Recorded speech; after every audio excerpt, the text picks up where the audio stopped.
Every wealthy widow in the valley wanted him. He turned them all away, until a blizzard sent a stranger to his door, and she walked in leading the one thing he thought he'd lost forever. The town said she was dangerous. He said she was the only real thing he'd seen in years. What happened next tore the frontier apart and rebuilt it from the ground up. If this story has you hooked already, hit that like button and drop a comment telling me what city you're watching from. I want to see how far this story travels. Now let's get into it. The blizzard came without warning, the way the worst things always do. 1 hour the sky was pale and flat, the color of old bone, and the next it cracked open and poured white. Wind screamed down from the high ridges and hit the valley floor with a sound like a freight wagon losing a wheel. A sharp, violent groan followed by nothing but noise. The kind of storm that didn't ask permission, the kind that didn't care what you had planned. Silas Boone stood at the open barn door with his lantern held out and watched his stallion disappear into it. He didn't yell, didn't curse. He just stood there with the snow slapping against his face and the lantern flame guttering sideways, and he watched the last clean shape of Reckoner's black hindquarters vanish into the white like something being swallowed. "Damn," he said finally, to no one. He went back inside, put the lantern on the hook, and sat down on an overturned feed bucket. The other horses shifted and stomped in their stalls. Outside, the wind made a sound like something screaming underwater. He sat there a long time. Silas Boone was 41 years old, and he had owned the Boone Ranch for going on 16 of those years. He'd built it from a half-collapsed claim shack and 42 cattle into one of the most productive spreads in the Carver Valley, 1,200 acres of working grassland, a proper house, 2 functioning barns, a smokehouse, and a bunkhouse that currently slept 4 hired hands. People in Ridgeholm, the town 6 miles east, had opinions about him the way towns always develop opinions about a man who keeps to himself and doesn't fail. The opinions had sharpened considerably over the past 3 years. That was when the widows started coming. It wasn't entirely their fault. Silas was a reasonable-looking man, not handsome in any dramatic way, but solid, with a jaw that didn't apologize for itself, and hands that told you he actually worked the land he owned. He had his hair still, mostly dark with gray threading through at the temples, and the ranch was unquestionably real. You could ride up to it, touch the fence posts, watch the cattle move across the winter pasture. In a valley where hard luck had swallowed 3 other spreads in the last decade, the Boone Ranch was a fact. So the women came. Margaret Holt arrived first, 14 months after her husband Franklin died of a chest ailment that turned to pneumonia before the doctor could do much about it. She owned a good parcel of farmland adjoining Silas's eastern fence and had 2 grown sons who were less useful than she deserved. She brought a pie to the Boone Ranch on a Thursday afternoon and left an hour later carrying the dish and nothing else. Silas had been polite. He thanked her for the pie, told her it was genuinely good, and said he hoped she had a safe ride back. Then came Ruth Connolly, whose husband had left her a mercantile in town and a small cattle herd that she couldn't quite manage. Then Dolores Pruitt, who was frankly the wealthiest woman in Ridgeholm and had made no secret of the fact that she didn't understand what was wrong with Silas Boone. She'd said that to his face sitting in his parlor with the particular directness of a woman who had never been turned down for anything in her life. "There's nothing wrong with me," Silas had told her. "Then why won't you—" "Because I don't want to," he'd said. And that was the end of it. What the town didn't understand, what it had turned into a story about pride or damage or some mysterious broken quality in the man, was actually much simpler. Silas had been married once, for 9 years, to a woman named Clara. She died of a fever 7 years ago, in August, while the grass was still green and the air smelled like summer and everything seemed like it should be fine. He didn't talk about her, not because it destroyed him to— he'd gotten past that kind of grief eventually, the way you do, but because it was his, and he didn't feel like sharing it with people who hadn't known her. The widows weren't bad women. That was what he tried to explain to his hired hand, a long-faced man named Hector Delray, on a Saturday morning when Hector had expressed an opinion about the situation that nobody asked for. "They're fine," Silas said. "That's the problem. They're fine women with fine things, and that's all they are." Hector thought about this. "That ain't much of a reason to stay alone." "I'm not alone," Silas said. "I've got 4 of you underfoot and 40 horses and more cattle than I know what to do with."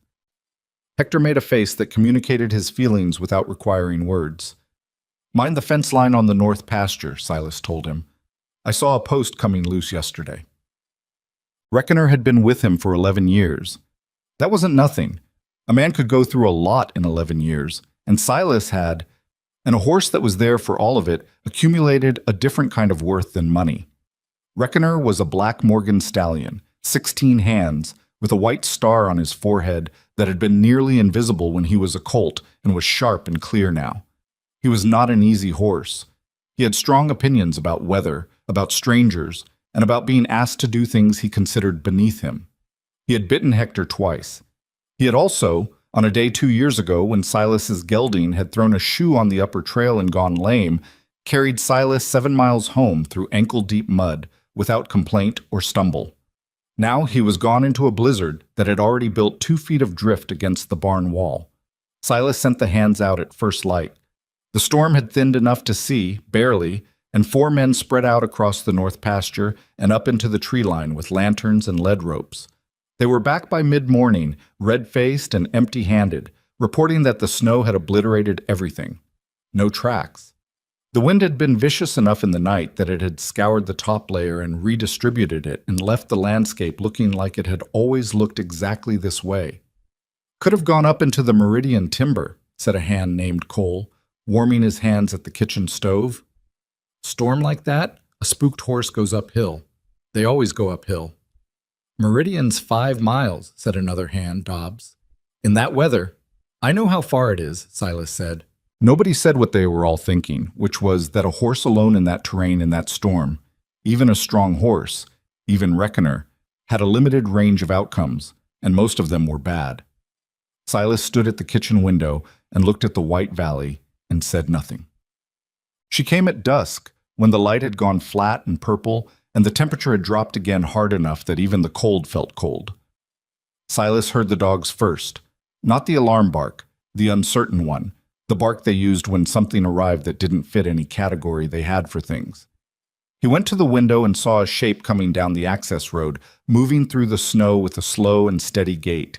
He couldn't make out what it was in the low light. He pulled on his coat and went to the porch. The shape resolved. It was a woman, walking. A woman in a heavy canvas coat that was dark with moisture, her hat pulled low against the remaining wind, leading a horse by the reins. The horse was staggering. Even from the porch, in the failing light, Silas could see the animal's exhaustion in the way its head hung and its knees buckled slightly with each step. He walked down off the porch and across the yard, and as he got close enough to see clearly, his chest did something complicated. It was Reckoner. The stallion's coat was matted with ice and snow that had partially melted and refrozen, leaving a layer of crystallized frost across his flanks. His breath was coming in long, labored pulls. His eyes were half closed. He was alive, but only in the way that something is alive when it has spent everything it had. The woman leading him stopped when Silas reached them. She was younger than he'd expected, mid-20s maybe, with a narrow face that was wind-burned to a deep, raw pink across the cheekbones. Dark hair, what he could see of it under the hat. Eyes that were a very pale gray-green, the color of lichen on creek rock. And they were looking at him with a steadiness that was unusual in the circumstances, given that she'd clearly been walking through the cold for a long time. "This your horse?" she said. Her voice was direct, not flat exactly, but economical, like someone who'd learned that most things could be said in fewer words than people generally used. "He is," Silas said. He looked at Reckoner. The stallion turned his head slightly at the sound of his voice and made a low, exhausted sound in his throat. "Where'd you find him?" "Up in the meridian timber, about 1.5 miles past the upper fork." She paused. He'd gotten into a gully. The snow collapsed a ledge above it, and he couldn't get out. "You dug him out." "I had a shovel." She said it like this was an obvious thing to keep in a saddlebag. Maybe for her it was. "Where's your horse?" "I came on foot." Silas looked at her. "From the meridian timber?" "Yes." "In this weather?" "The weather was worse 6 hours ago," she said. "This is better." He didn't have an answer for that. He looked at Reckoner again, then back at her. She was swaying slightly. Not dramatically, but a careful observer could see it. The kind of sway that happens when a person's legs are at the end of what they have to give, and the only thing keeping them upright is the decision not to fall. "Come inside," he said. "I don't need to." "You walked 5 miles in a blizzard to bring back my horse," Silas said. "You're coming inside." She looked at him for a moment, and he had the distinct impression that she was calculating something, running numbers he couldn't see. And then she nodded once. "All right." Her name was Nora Ashcroft. She told him that much, and not much else, sitting at his kitchen table with both hands wrapped around a mug of coffee, while he stood across the room giving her the space that seemed appropriate, given that she didn't look like a person who was accustomed to being in small rooms with strangers. She'd taken off the canvas coat. Under it she wore a plain wool shirt and canvas trousers tucked into boots that were wet through. There was a cut on her left hand along the base of the thumb that she'd wrapped in a strip of cloth sometime during the journey. The cloth was dark and stiff. "That needs cleaning," Silas said, nodding at her hand. She looked down at it like she'd forgotten it was there. "It's all right." "It's not all right. It's infected if you leave it." He went to the cabinet and got out what he kept for wounds and brought it back to the table. She watched him approach without moving, the way a person does when they've trained themselves not to flinch. He cleaned the cut. She didn't make a sound. He bandaged it with clean cloth, and she thanked him without meeting his eyes. "You want food?" "If it's not trouble." "It's not." He put together what he had.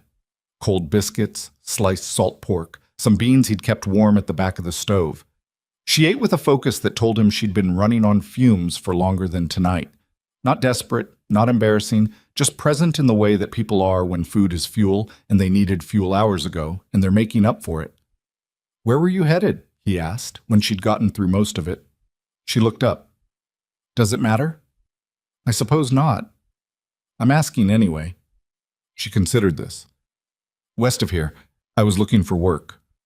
"Ranching work?" "Any kind." Silas looked at her hands now that they were wrapped around the mug again. Calloused.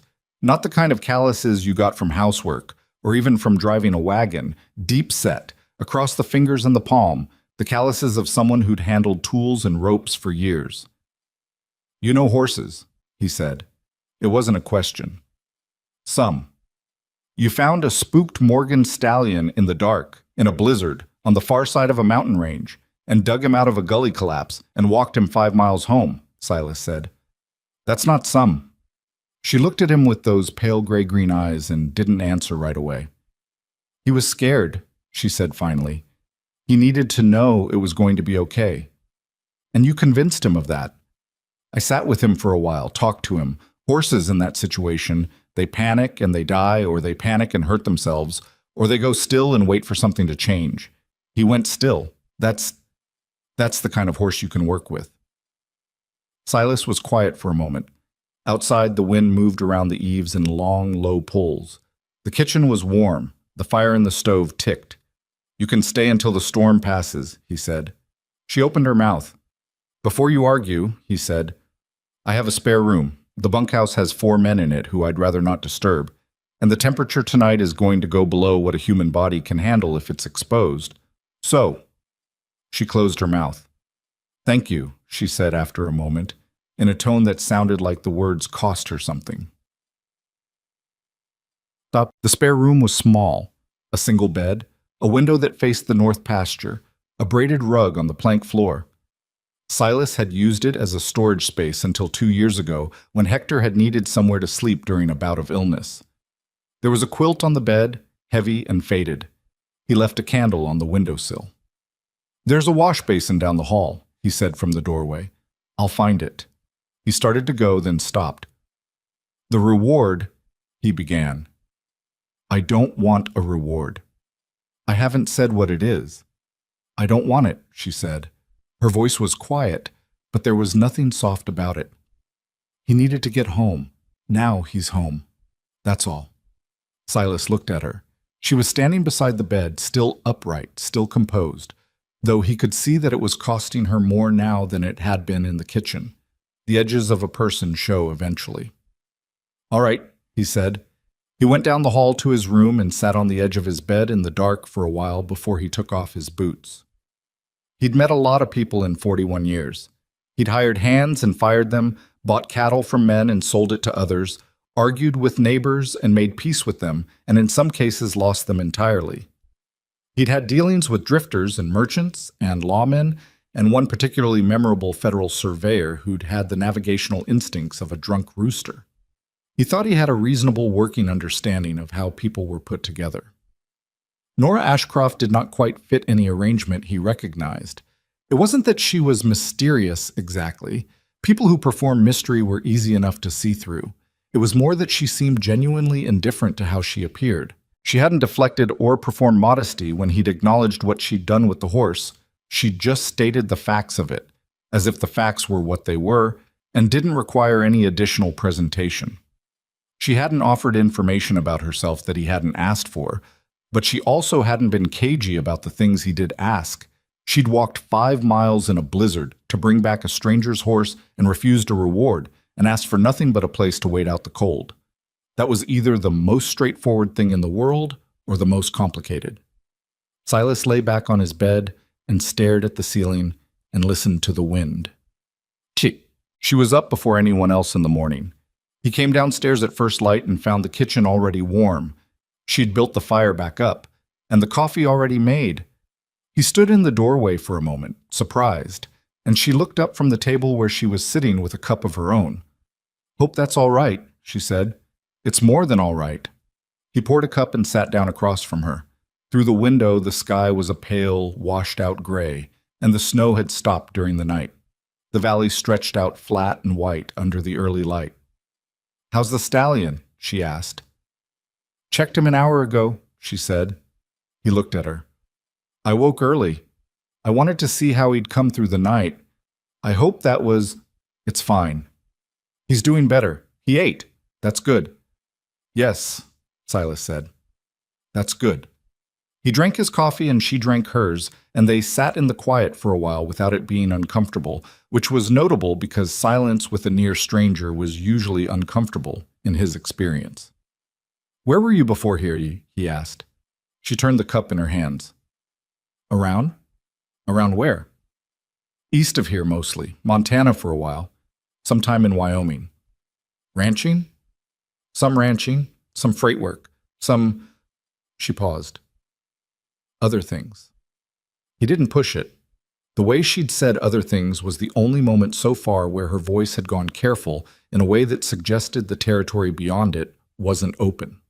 Later that morning, his hands were out checking the pasture fences for blizzard damage, and Silas found himself in the barn, ostensibly reviewing the inventory, actually watching through the open door as Nora moved around the yard with a purpose that didn't seem to require instruction. She'd found a snow shovel somewhere and was clearing the path from the barn to the bunkhouse, not because anyone had asked her, just because it needed doing and she was there.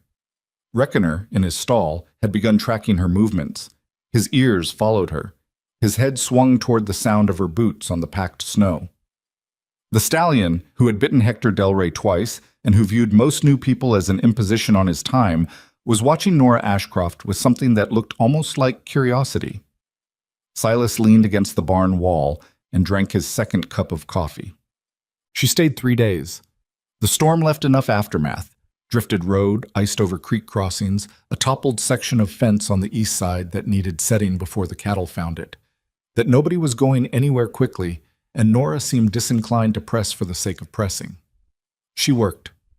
That was the thing. She didn't ask to help and then stand around waiting to be directed. She looked at what was in front of her and got into it.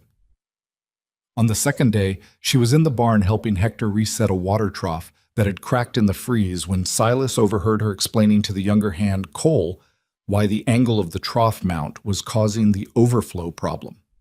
She drew it out in the dirt of the barn floor with her finger, quick, clean lines, a practical diagram. Cole looked at it and said, "Oh," in the way people do when they've understood something they've been doing wrong for years. On the third day, Silas's neighbor from the ranch to the northwest, a broad, red-faced man named Amos Trent, came by to check on the fence line they shared and to gossip, which was Amos's secondary occupation. He stood in the yard and watched Nora come out of the south barn carrying a length of chain and registered an opinion without being asked. That the woman who brought back your horse? Amos said. Yes. She got a name? Nora Ashcroft. Amos chewed the inside of his cheek. Don't know the name. Where's she from? Around, Silas said. Amos looked at him sideways. Margaret Holt's not going to like this. Silas looked at him. Like what? You having a woman out here that isn't... Amos waved his hand. You know. She brought back my horse. She's staying until the roads are clear. Sure, Amos said, in a tone that meant he had fully formed a different theory and intended to share it with everyone he knew. She left on the fourth morning, while the fog was still low across the valley, and the sun was just beginning to cut through it in long, slanted columns. Silas had saddled one of his spare horses, a calm gray mare named Dust, and brought her out. Nora looked at the horse and then at him. I said I didn't need... The roads are clear enough to ride, but not comfortable to walk, he said. Take her to the next town. Leave her at the livery there and send word. I'll have someone come get her. She stood there for a moment with her canvas coat on and her bag over her shoulder and her battered hat pulled straight, and she looked at Dust, and then she looked at him. There was something working through her expression that he couldn't read, and that she clearly had no intention of explaining. All right, she said. She tied her bag to the saddle and took the reins and mounted up in one clean motion, the kind that doesn't think about itself. There's work coming this spring, Silas said. He hadn't planned to say it. Calving season, fence repair, the usual. I'll need more hands. She looked down at him from the saddle. I'm saying if you're looking for work, he said. There's work here. She didn't answer right away. The mare shifted under her and she steadied it with a slight pressure of her knee without looking down. I'll think about it, she said. Then she turned the horse and rode out, down the access road, into the fog, until the gray of the mare and the dark of her coat merged with the gray and dark of the morning, and he couldn't separate them anymore. The town found out, of course. Towns find out everything, eventually, and Ridgeholm had developed a particular interest in Silas Boone's personal affairs that had only intensified since Margaret Holt had told her friend Dolores Pruitt about her visit to the ranch, and Dolores had told everyone else. By the time Amos Trent came through on his way to the Mercantile 2 days after Nora left, the story had been told, revised, embellished, and told again until it had acquired several details that Silas did not recognize, and a general emotional tenor of righteous grievance. The grievance was simple. Silas Boone had turned away every respectable woman in the valley and then allowed a strange woman, an outsider, a woman nobody knew anything about, to stay at his ranch for 4 days, under his roof, alone. With 4 hired hands in the bunkhouse, yes, but still. Margaret Holt did not come to Silas directly. She was more reserved than Dolores, who was not reserved at all. Dolores showed up at the ranch on a Thursday afternoon under the pretense of checking on something about the water rights issue that had been dormant for 2 years and that she had clearly brought back to life specifically for this visit. She sat in his parlor in a good wool dress and accepted the coffee he offered and then started talking about how she'd heard there had been a woman out here and she just wanted to make sure everything was all right. Everything is fine, Silas said. Who was she? A woman who found my horse. Where did she come from? The blizzard, as far as I can tell. Dolores gave him a look that could have stripped bark from a pine. Silas, I'm asking as a friend. No, you're not, he said, not unkindly. You're asking because you and the others are upset that I let a stranger stay here and didn't let any of you. And I understand that, honestly. But she didn't ask to stay. She was trying not to. I made her. Why? He thought about this. Because she'd walked 5 miles in the dark in a blizzard carrying a horse she found in a gully. Because she was more tired than she'd admit, and it was going to be well below freezing that night, because it was the right thing to do.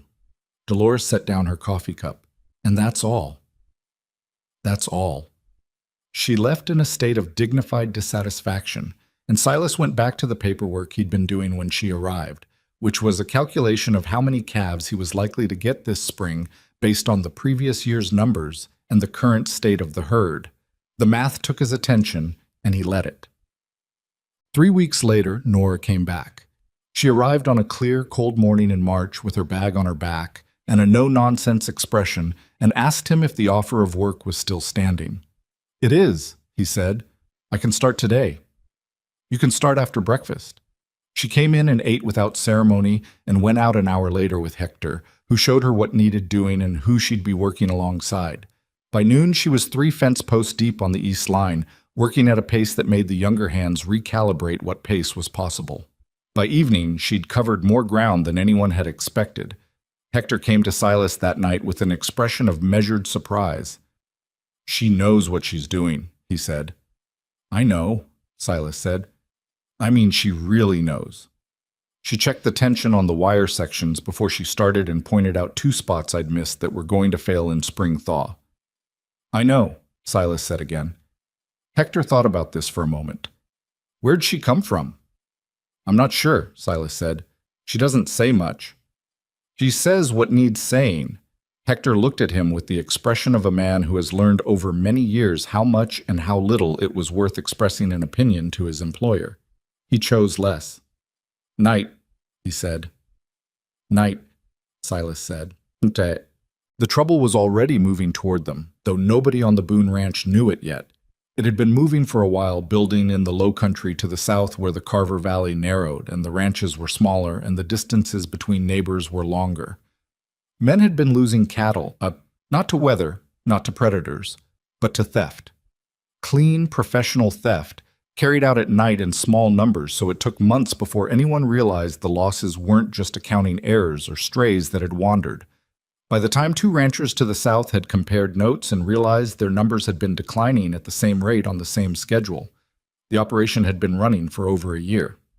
Silas had heard about it in February, secondhand from a man named Garrett who ran a small spread along the valley's eastern edge. Garrett had lost 11 cattle over the winter and hadn't known it until a full count in January. He was furious in the way men get when they've been made to feel foolish, which is a different and more dangerous kind of anger than the kind that comes from simple loss. Silas had put extra attention on his own numbers after that conversation. His count was clean, for now. But the Boone Ranch bordered some of the same open range the thieves were using, and the north pasture pushed up against terrain that would make excellent cover for a night operation. He didn't say anything about this to Nora. It was his business, his problem, his land. She was there for calving season and fence repair. What he noticed, though, was that she noticed things. That was the simplest way to put it. She paid attention to the land with a focused specificity that went beyond what her job required. When they rode the fence line together, which happened more than either of them had initially anticipated since they found that they moved at the same pace and made the same kinds of observations and didn't need to fill the silences between those observations with noise, she would stop and look at the pasture beyond the wire with an expression that was reading something he couldn't quite see. "What?" he said once when he noticed.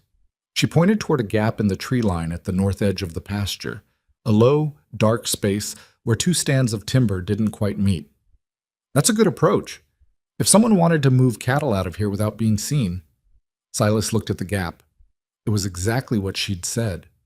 "You've thought about this kind of thing before," he said. She kept her eyes on the tree line. "I've thought about a lot of things." He didn't push it. He was learning the shape of where she stopped and where she started, and he was learning it with a patience that surprised him, given that patience had never been his strongest quality, and most people didn't earn it from him this quickly. They rode back in the late afternoon with the light going copper and orange across the snow that was still holding in the north-facing hollows, and the horses moved easy under them, and Silas thought about what it meant that he'd been out on his own land for 3 hours, and had not once felt the dull, persistent loneliness that had been his company for most of 7 years. He thought about it, and then he put it somewhere to think about later, because later seemed like the right time for that particular thought, and today still had things in it that needed his attention. It was Hector who first said anything, and he said it with enough reluctance that Silas knew he'd been sitting on it for a while. "People are talking about her," Hector said, one evening in the barn. "People talk," Silas said. "It's getting specific." Hector paused. "They're saying she used to run with frontier raiders, out of the Wyoming territory." Silas went still for a moment.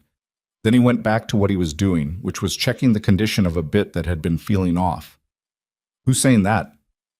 "Brent Coulter's wife. She used to be from that area, Wyoming. She says she recognizes the name." "Brent Coulter's wife gossips." "She does," Hector agreed, "but she says she's sure." Silas set down the bit. What does it change? Hector looked at him carefully. For you? Maybe nothing. For the town doesn't run this ranch. No, Hector said. But the town is where we sell cattle and buy supplies and file legal papers and generally exist, so.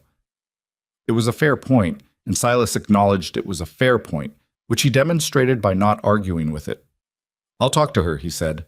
He didn't do it immediately. He sat with it for a day, which was how long it took him to figure out how to have the conversation without it feeling like an accusation or an interrogation, since both of those things would make her close up in ways that wouldn't help anyone. He finally brought it up on a Wednesday afternoon, out on the fence line, where the open air and the work and the absence of walls made these conversations feel less like they were about being trapped. There are stories about you, he said, without preamble. She kept walking, checking the wire. What kind? That you ran with a raider crew out of Wyoming. A long pause. She stopped at a fence post, tested the tension on the wire. A crew that raided other people, she said carefully, or a crew that was raiding from. What's the difference? The difference is everything. She turned and looked at him. Her expression was not defensive, but it was serious, more serious than he'd seen it before. I was with people who lived outside what the law in that territory considered legal. Not because I had a choice at the beginning, and then because I was there and it was what I knew, and then because she stopped, started again. I got out 3 years ago. I've been moving since then. Silas looked at her. I haven't done anything worth hunting, she said. I haven't hurt anyone who wasn't trying to hurt me or the people around me. That's the truth, as I know how to give it. The wind came across the pasture and moved through the dry winter grass, and then it was quiet again. All right, he said. You believe me? I don't know yet, he said, but I'm not in the habit of deciding what I believe before I've had a chance to watch a person. I've been watching you for 3 weeks. What I've seen is what I've seen. She looked at him for a long moment. Something in her expression shifted, barely, like a door that opens a 1/4 inch and then stops. Okay, she said. Okay, he said. They went back to the fence line.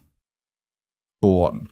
Spring came in early April with mud and calves and the particular chaos that descends on any working ranch when a season changes and everything needs doing at once. Silas was up before light every morning and not done until the dark was back, and the hands were the same, and Nora worked the same schedule without complaint and with a competency that had stopped surprising him, but that he still noticed. The cattle losses hadn't reached him yet, but 3 more ranches in the valley had reported shortfalls, all of them careful, measured men who didn't miscount. And the running total was now significant enough that it wasn't possible to pretend it was anything other than what it was. Silas had started paying attention to the north pasture at night. He didn't mention this to anyone. He'd ride out late, when the hands were down, and take a slow circuit of the fence line with a lantern off and only the moon for light, which was enough when the sky was clear. He did this 4 nights before he found what he'd been looking for and dreading in equal parts. Tracks. Not cattle tracks, boot tracks and horse tracks, from the north, coming through the gap in the timber that Nora had pointed out 6 weeks ago. They came in, moved along the inside of the fence line, and went back out. No cattle had moved, his count was still clean, but the tracks told him the operation had been scouted, had already been looked at and measured and found worth noting. He stood in the north pasture at midnight with his lantern dark in his hand and looked at the tracks in the cold mud and felt the quiet, specific fear of a man who has something real to lose. He went back to the house. Nora was sitting on the porch steps when he got there, which startled him enough that he stopped short. She had a blanket around her shoulders and a cup in her hands, and she was looking at the dark sky with its thick scatter of stars. You've been going out at night, she said. You've noticed. I'm a light sleeper. He sat down on the step beside her, which required a certain redistribution of the space between them, since the steps weren't wide. She moved slightly to make room without making it an event. I found tracks, he said. She went still. North pasture. They came through the gap you pointed out. He paused. They haven't moved any cattle yet, but they've been looking. She turned the cup in her hands. The night was cold enough that her breath showed, and his, 2 separate clouds in the dark. How many sets of tracks? She asked. 4 horses. Maybe 6 men. She was quiet for a moment. That's a small advance party. They use those to scout the approach and confirm the herd count before they bring the full crew. He looked at her. I know how it works, she said, meeting his eyes without apology. I know you do, he said. They sat there on the cold steps under the winter stars, and the valley stretched away dark and still in every direction. And somewhere out in the north pasture, the cattle made the low, quiet sounds they made at night when nothing was disturbing them. I'll need to know when they come, Silas said. Yes, Nora said. I'll need to know what to expect. I'll tell you what I can. The cold settled around them. Neither of them moved to go inside. For what it's worth, she said after a while, I'm sorry the tracks are there. Not your fault. No, she agreed, but they're still there. Silas leaned his elbows on his knees and looked out at the dark and thought about what was coming and what it would cost and what he was not willing to lose. He thought about Reckoner in a gully in a blizzard, going still and waiting for something to change. He thought about a woman walking 5 miles through the dark to bring a horse home. Some things, he thought, you couldn't calculate in advance. You could only see what was coming and decide, before it arrived, who you were going to be when it got there. He'd already started deciding. The tracks were gone by morning, not brushed away. The overnight freeze had locked them in place, and then a thin new skin of frost had settled over everything and made the pasture look untouched. But Silas knew what was under there, and knowing changed the way he moved through his own land. He found himself checking the north fence line twice before breakfast and once more at midday. Not because anything would have changed, but because standing there made him feel like he was doing something, which was better than the alternative. Nora didn't mention the conversation on the porch steps. She came to breakfast the same as always, early, quiet, useful, and went out with the others to continue the calving work that had taken over the rhythm of the ranch since the first week of April. She didn't treat him differently, and she didn't look at him like she was waiting for him to act on whatever they'd established the night before. She just worked. He found that he appreciated this more than he could easily explain. The calving season had a way of making everything else feel secondary. It was exhausting and relentless and occasionally heartbreaking. A calf born wrong, a first-time heifer in distress, a night spent in the cold barn with a lantern and not enough sleep, and no guarantee of a good outcome. Silas had done it for 16 years, and it still had the power to hollow him out by the end of the first week. The hands rotated the night watch in shifts, but Silas was never entirely off it. Not really, because the ranch was his, and the animals were his, and the losses landed differently when they were yours. Nora took the second night watch without being asked, on the 3rd day of calving, when Cole came in sick with a stomach ailment that left him useless, and Dobbs had been up the 2 nights previous and was running on fumes. She came to Silas in the late afternoon and said, simply, that she'd take it. You've been up since 5, he said. So have you. It's my ranch. It's my watch, she said, and went back to what she'd been doing. He let her.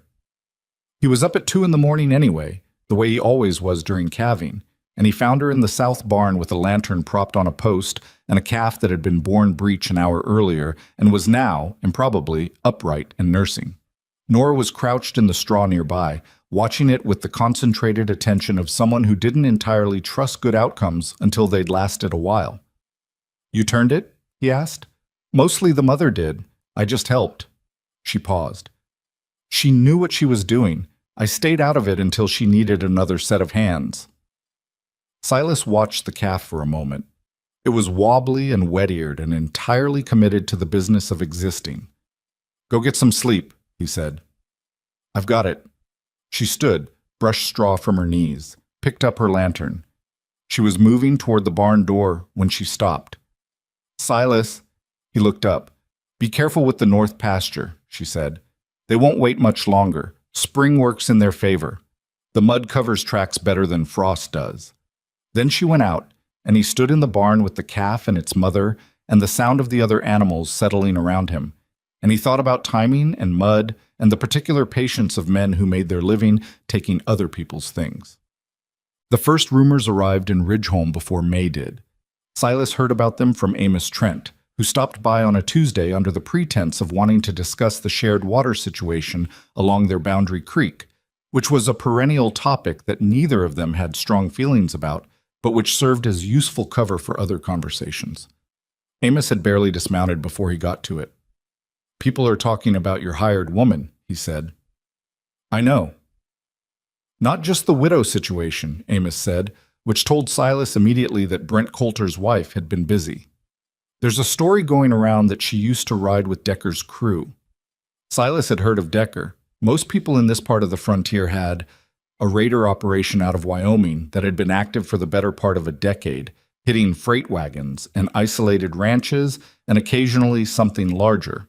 They'd been broken up about 3 years ago by a combination of bad luck and territorial marshals. Most of the crew had scattered. "What are they saying exactly?" Silas asked. "That she rode with them for 2 years, that she's dangerous." Amos paused.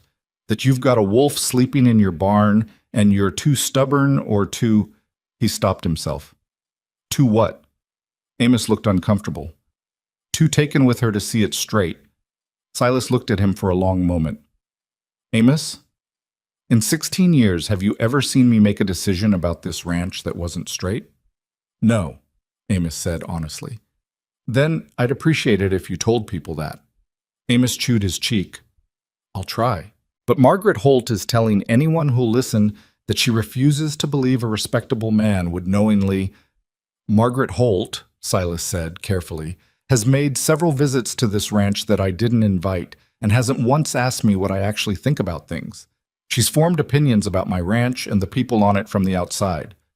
I don't need her approval to hire who I hire." Amos held up his hands in a peace gesture.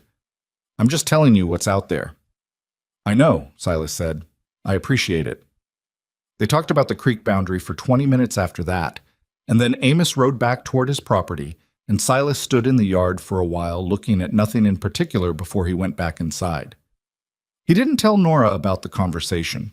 He'd considered it and decided against it on the grounds that it would accomplish nothing except to make her feel like a liability, and she wasn't one. But he could tell, in the days that followed, that she was hearing things. She came back from a supply run to Ridgeholm, the second one she'd done since starting work, accompanying coal for the wagon, with a particular quietness about her that was different from her usual quietness. The usual kind was just economy. This was something being held back. He found her that evening in the small lean-to off the south barn, checking harness leather for the next day's work. She did this kind of maintenance without being asked, which was one of the things that had made her indispensable before anyone had officially decided she was. "How was town?" he said. She kept working. "Fine." "Cole said there was some trouble at the Mercantile." She was quiet for a moment.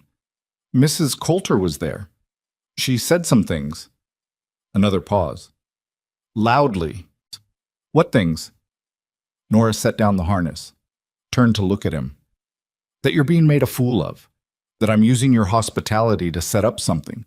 She wasn't specific about what. That the decent women of this valley are watching a criminal take advantage of a widower who doesn't know any better. Her voice was even throughout all of this, which was clearly an effort. "Cole told her to mind her business. I told him not to bother." "Why not bother?" "Because arguing with her would look like guilt," she said. "And walking away looks like guilt too, so it doesn't matter what I do. She's already decided." She looked at him steadily. "Maybe she's right to." "She's not. You don't know everything about where I've been, Silas." "No," he said, "but I know what I've watched for 6 weeks. I know what a person looks like when they're running a con and what they look like when they're just working." He met her eyes. "You're just working." She held his gaze for a moment, and then she looked away first, which was the only time he'd ever seen her do that. "The women in town are going to keep pushing," she said quietly. "They've got reason to. I'm not one of them. I've never pretended to be, and I'm living and working on your ranch while every one of them has been trying to get a foothold here for 3 years. That's not nothing." "I know it's not. So I'm asking you directly." She looked back at him. "Is this going to be a problem? For the ranch? For you?" Silas considered the question the way it deserved to be considered, which was without rushing it. "The ranch is fine," he said, and I'm not in the habit of making decisions about who I hire based on what people in town decide to feel. She was quiet. That's not an answer to whether it's a problem, she said. No, he agreed. It's not. The answer to that is, I don't know yet, but I'm not sending you away over gossip, so it doesn't much matter right now. She picked up the harness again. The lantern swung slightly in a draft from somewhere, and the shadows moved. Okay, she said. The formal delegation from town arrived on a Friday. Silas had been half expecting it, in the way you expect a storm you can smell coming.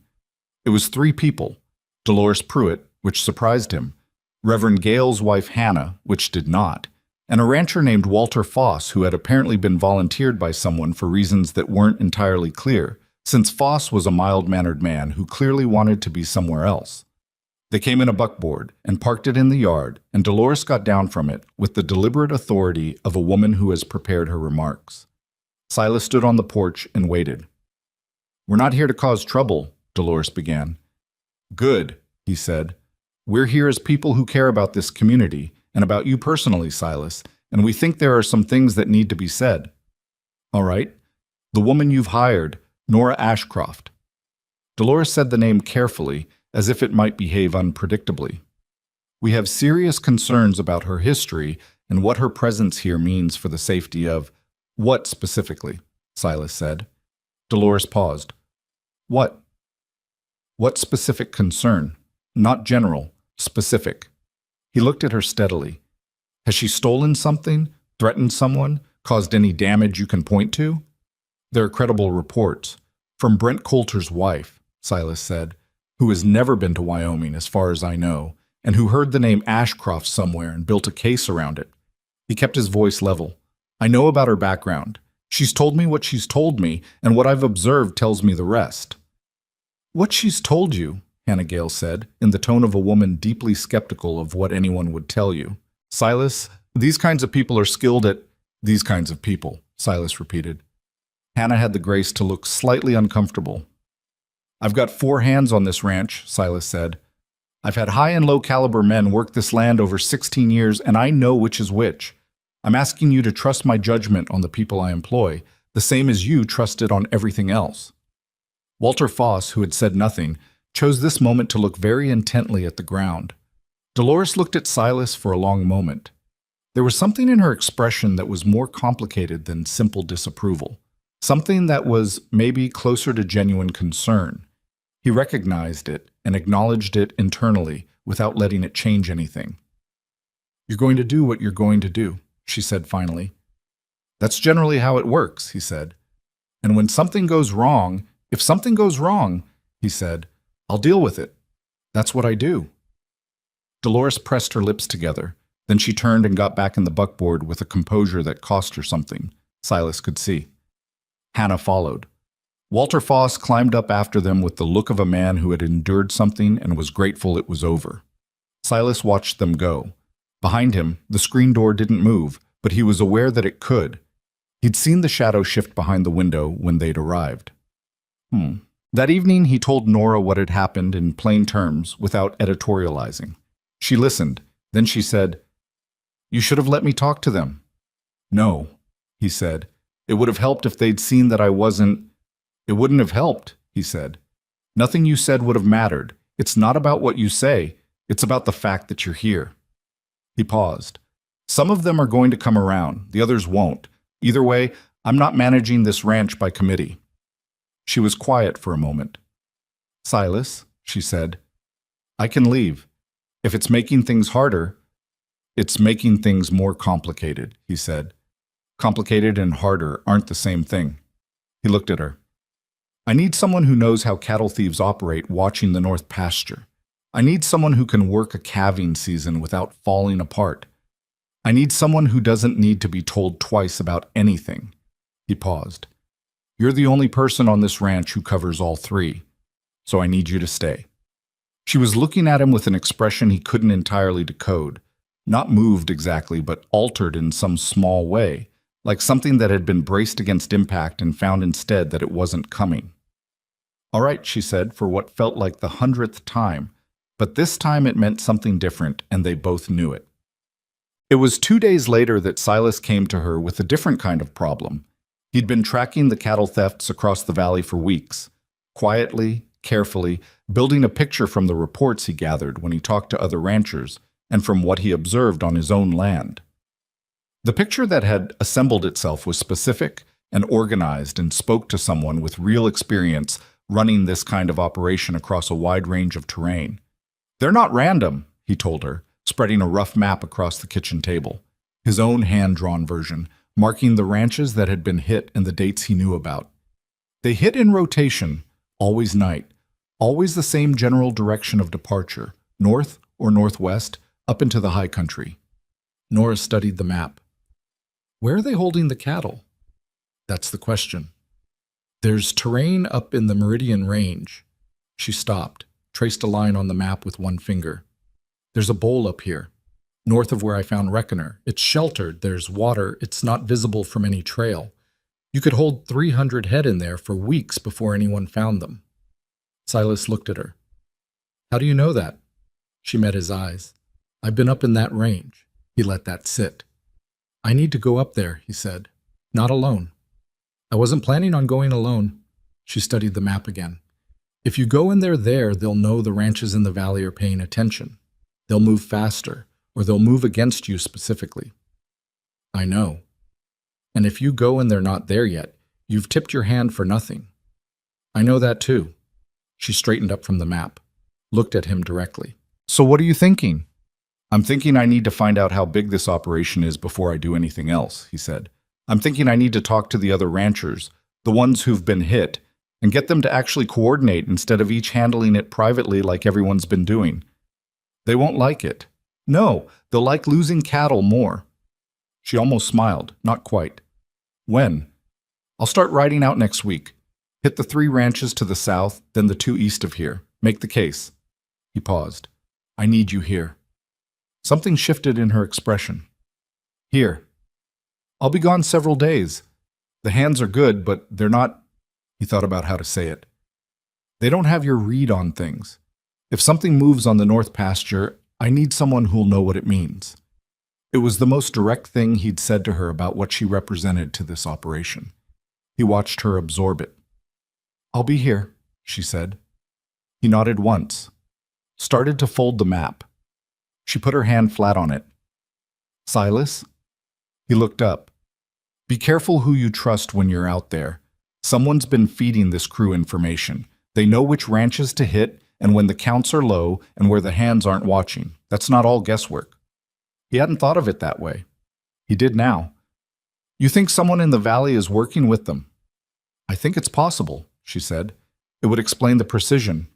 He sat back and looked at the map and felt the particular cold that comes when something you thought was external turns out to be much closer than that. "Good to know," he said. "Not really," she said, "but it's better to know than not."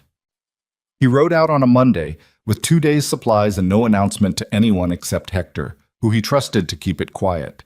He told Nora he'd be back by Thursday. He left her standing in the yard watching him go, with the morning light behind her and the north pasture stretching wide and open beyond the fence line, and he thought, not for the first time, that he had made decisions in his life that looked like good decisions and turned out to be bad ones, and decisions that looked like bad ones and turned out to be the only thing that saved him. He couldn't say yet which this was. He rode north and then turned east, and the ranch fell behind him, and somewhere to the south the valley was quiet in a way that wouldn't last. Silas had been gone 2 days when Nora found the second set of tracks. These weren't like the first ones. Careful, measured, a scouting party testing the approach. These came in from 2 directions at once, from the north gap and from the lower tree line on the western edge of the pasture, and they were heavier. More horses. More weight. She crouched in the mud at the fence line in the early morning gray and counted the impressions and felt something tighten low in her chest that she recognized from years ago, from a different life, from the particular sensation of realizing that a situation had stopped being theoretical. She stood up and looked at the ranch, the house, the south barn, the north barn, the bunkhouse, the smokehouse, The water trough at the center of the yard with the irrigation channel that Silas had dug 3 years ago running east from it along the base of the south fence. The hay stacked in the open lean-to between the two barns. The cattle in the north pasture, maybe 200 head, moving slow and easy in the morning cold. She looked at all of it the way she used to look at terrain when she was 17 and learning, from people who knew worse things than she did, how to read a landscape for what it could do. Then she went to find Hector. He was in the south barn, and she told him what she'd found without preamble. He listened with his arms crossed and his jaw set, and then said what she'd expected him to say.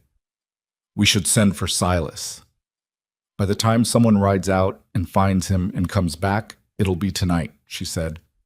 "Maybe tomorrow morning. These tracks are from last night. They're not scouting anymore." Hector was quiet. "How many men, you think?" he said finally. "More than us," she said. "A lot more." He looked at her. She looked back. She could see him calculating the gap between what he knew about her and what he didn't know, and she understood that calculation because she'd been living inside it since she arrived. "What do you need?" he said. She told him. She spent the morning moving through the ranch with a focus that left no room for the other thing. The low-grade fear that she'd been managing since she saw the tracks, that she was keeping to one side like a fire you don't let spread. There wasn't time for it. There was only the work. The irrigation channel first.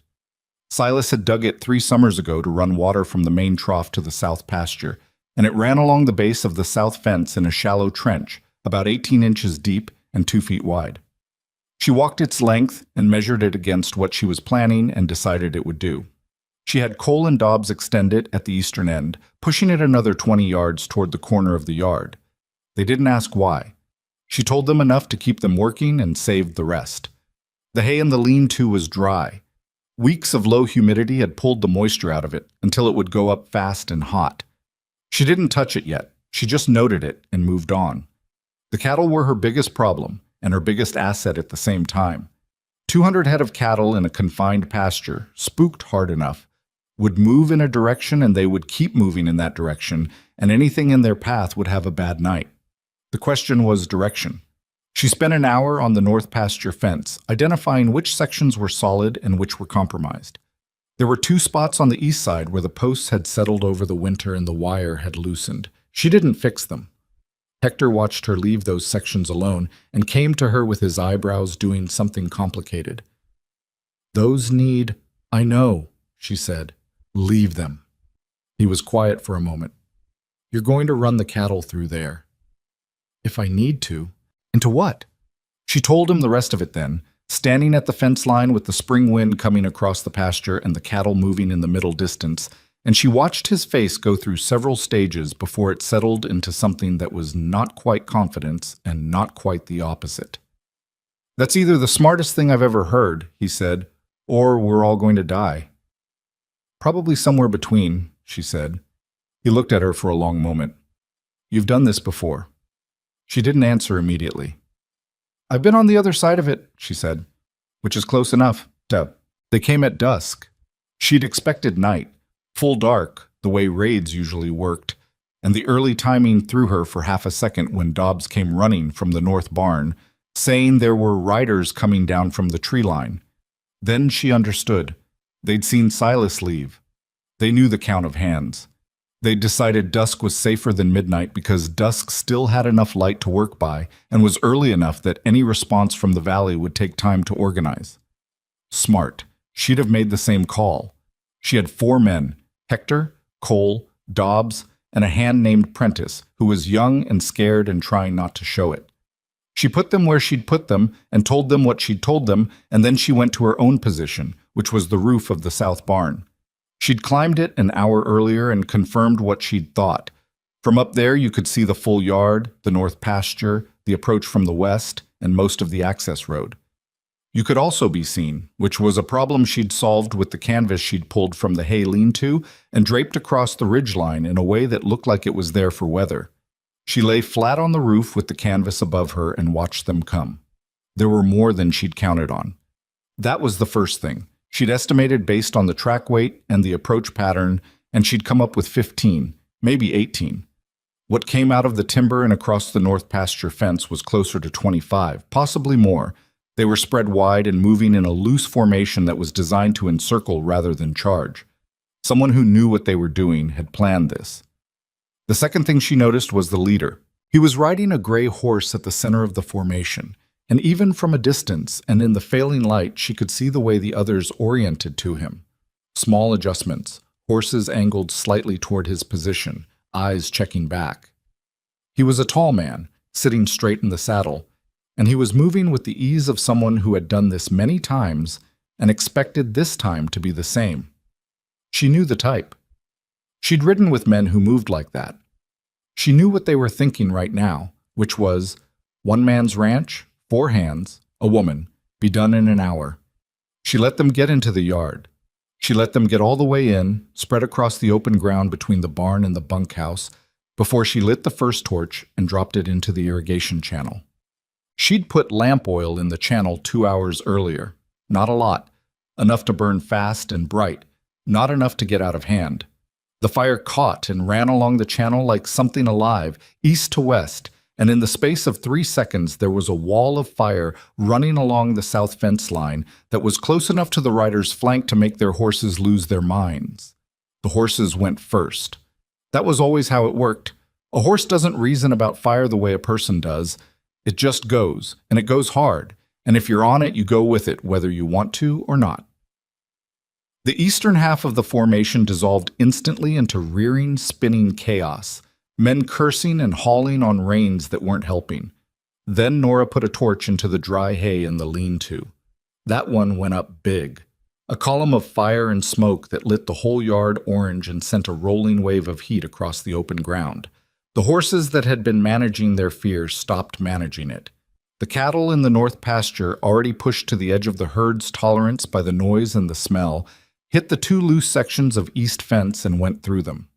200 cattle moving fast in the dark in a panic are not a wall of sound so much as they are a wall of everything. Hooves and bodies, and the particular low roar of animals that have gone past fear into something more fundamental. They came through the fence sections, and they turned east, which was what she'd counted on, because east was open ground and east was where the eastern half of the raider formation was still struggling with its horses. It wasn't clean. Nothing about it was clean. It was chaos applied to chaos with the intention of making the result slightly favor one side over the other. Hector and Cole and Dobbs, from their positions at the bunkhouse in the north barn, opened up with rifles. Not charging, not heroic, just laying down enough noise and fire from enough different directions that the formation's center couldn't tell what it was dealing with or where the threat was coming from. That was all she'd asked them to do. Make the middle uncertain, make the leader uncertain. She came down off the barn roof at the back end and came around the south side and got to the access road and cut it. She'd set a rope across it earlier, tied to the fence post on one side and attached on the other to a length of chain that she'd weighted with a fence post anchor. When she pulled the rope, the chain came up and the post anchor swung wide and the combination crossed the road at knee height to a horse. 2 horses hit it in the first 30 seconds and went down, and the riders behind them pulled up hard and the road became impassable. The whole thing lasted maybe 12 minutes. That was the part she never could explain adequately later, when people asked. It felt like much longer while it was happening. There were moments in the middle of it that felt like they lasted an hour each. Moments when she was moving through smoke and noise, and she couldn't see clearly, and she didn't know where everyone was, and she had to keep going anyway, because stopping was worse. But when it was over, and the night had gone mostly quiet, except for the distant sound of cattle still moving on the eastern plain, she counted back, and it was 12 minutes from the first torch to the last rider clearing the access road. 25 armed men, and she'd run them off a ranch with fire and cattle and a length of chain. She sat down in the dirt of the yard because her legs had decided they were done, and she put her hands flat on the ground and breathed. Hector found her there 2 minutes later. He had a cut above his eyebrow from something, and he was limping slightly on his left side, but he was upright and his eyes were clear. "Cole?" she said. "Fine. Scared, but fine." "Dobbs?" "Twisted his ankle, nothing broken." "Prentice?" He's okay. He's sitting on the bunkhouse steps, not talking." Hector paused. Give him a few minutes. She nodded, looked around the yard. The irrigation channel fire had burned itself out. The hay lean-to was gone, just a black frame and ash. The south barn had scorch marks along its lower west wall, but the structure was standing. The north fence had two large gaps where 200 cattle had gone through it and were currently somewhere on the eastern plain, which was going to be a significant problem at first light. "The ranch," she said. "We'll deal with it," Hector said. She looked at the gaps in the fence, at the scorched barn wall, at the mud churned up by the horses across the center of the yard, deep ruts in the soft spring ground. "I made a mess of his ranch," she said. It came out flat, not dramatic. It was just the fact of it, sitting on her chest. "You saved his ranch," Hector said. "What's the difference right now," she said, "between those two things?" Hector didn't answer that because there wasn't a good answer. She hadn't expected one. She got up off the ground because she'd been sitting for 3 minutes, and 3 minutes was as long as she had. Her left side was hurting in a way she hadn't noticed during the fight. She'd taken something, caught a glancing blow from something she hadn't seen clearly in the smoke, and now that the noise was over, her body was presenting her with the bill. She put her hand to her ribs and pressed and felt the bright specific pain of something cracked or badly bruised. "You're hurt," Hector said. "I know." "How bad?" "Manageable." She dropped her hand. "We need to check the north fence line for any of them who might have gone to ground, and someone needs to ride for Silas. I'll send Cole." She nodded, looked north toward the dark shape of the upper timber and the mountains beyond it, which were just visible as a slightly darker mass against the dark sky. She thought about the leader on the gray horse, the way he'd sat straight and easy coming across the pasture. She'd watched him in the chaos, watched him pull his horse around and look at the burning channel and the cattle breach and the fire, and he'd made a decision fast. She could see it, and the decision he'd made was retreat. He'd gotten most of his men out. Most, not all. 2 of the horses that had gone down at the road rope were without riders who seemed in any hurry to get back on them. That meant 2 men somewhere in the area, on foot, in the dark, who had not made the retreat. And somewhere to the south and east, several families from neighboring ranches were being held. She hadn't forgotten that. It had been sitting in the back of everything all evening like a debt she hadn't figured out how to pay yet. "There were families," she said to Hector. "I know." "When Silas gets back, I know," he said again. His voice was tired but not hopeless. "We'll figure it out." Thus, she stood in the wrecked yard of the Boone Ranch and looked at what the night had done to it, and felt the weight of it. The real weight. Not just the ribs, but the full accounting of what it had cost to keep this place standing for 12 minutes. The hay was gone. The fence was gone. 2 men were hiding somewhere in the dark, with reasons to be angry. The cattle were scattered across the eastern plain and would need days to bring back. And the man who ran the gray horse was still out there. He'd lost a battle tonight, but he hadn't lost the war. Men like that didn't lose wars over a single engagement.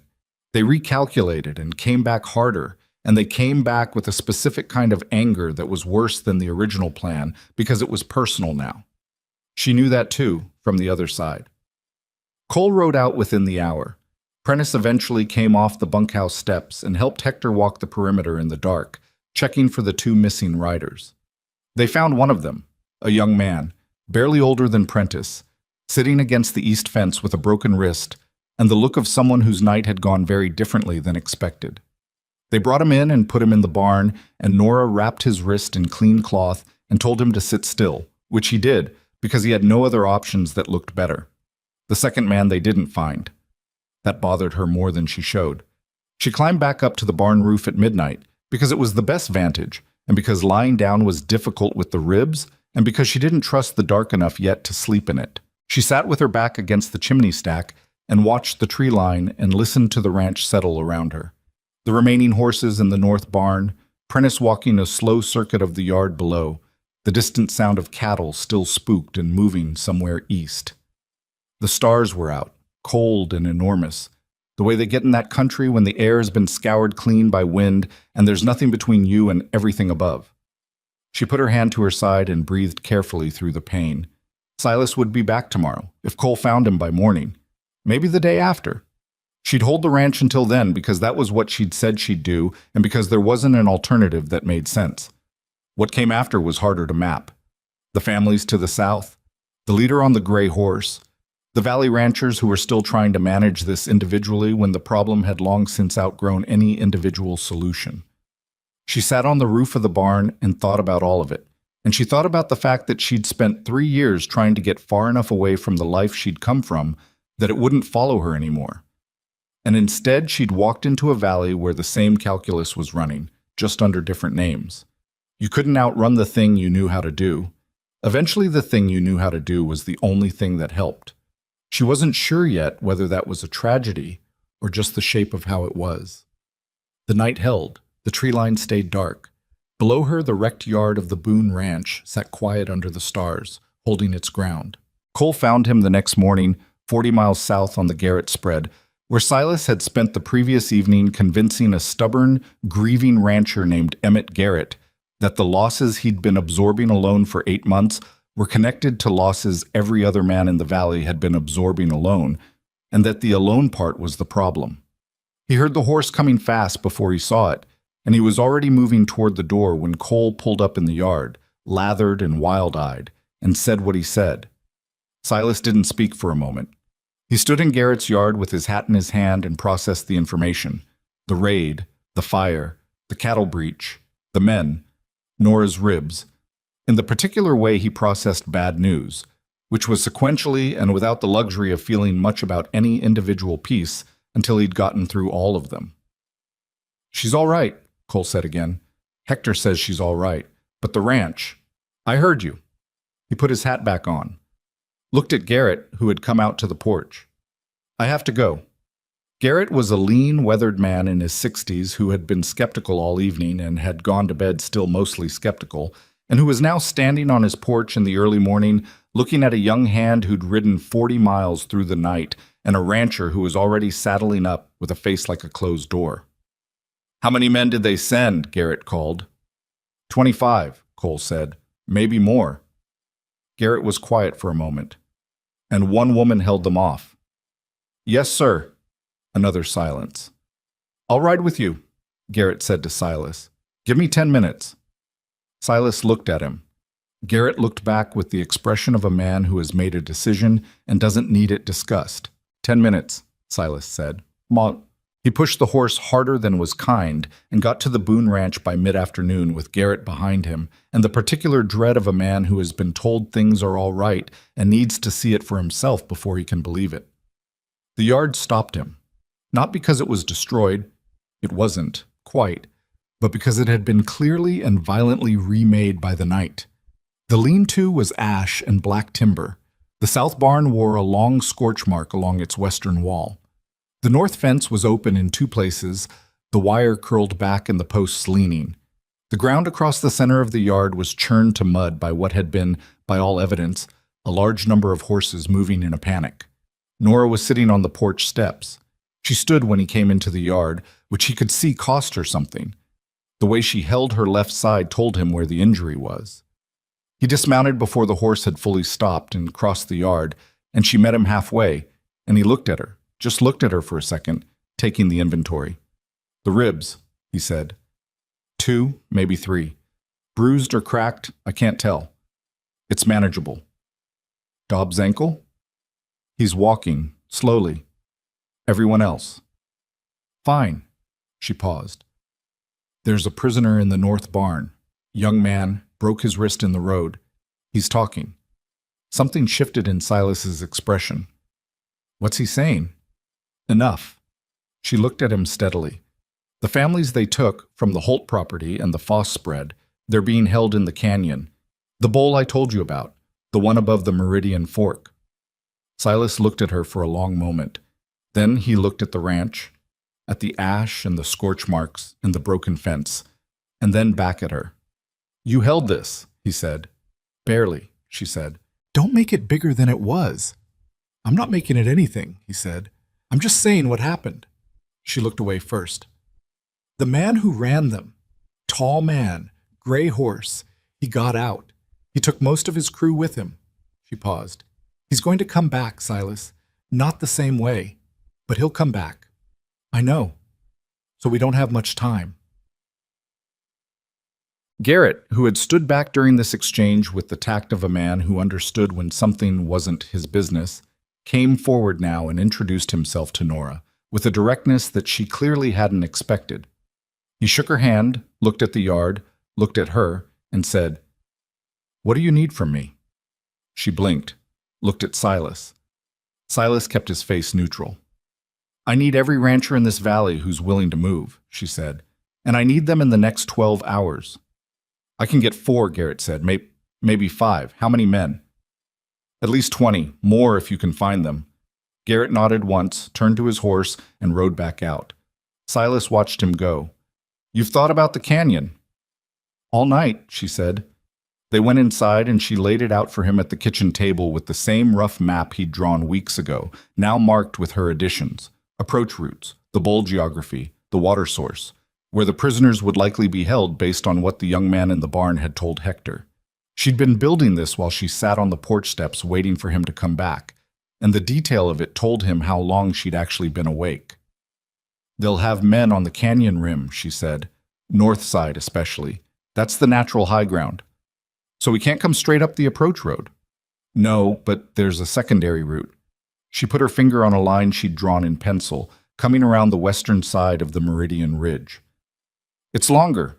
It's rough going in the dark, but it comes out above the north rim, which means we're on the high ground before they know we're there." Silas looked at the route. "You know that trail?" "I've been up it." "When Reckoner went missing?" "Yes." He sat back, looked at the map and then at her. "The prisoners. They'll be in the bowl floor, away from the horses, away from the herd, probably in the drainage on the east side where there's natural shelter." She paused. "The boy in the barn confirmed it. He was there 2 days ago." "How many guards on them?" "He thinks 4, maybe 6 at night." "And the rest of the crew?" "Scattered through the camp, cooking fire in the center, the horses on the west side of the bowl." She paused. "That's where Reckoner comes in." Silas looked at her. "The gang's horses are penned west," she said.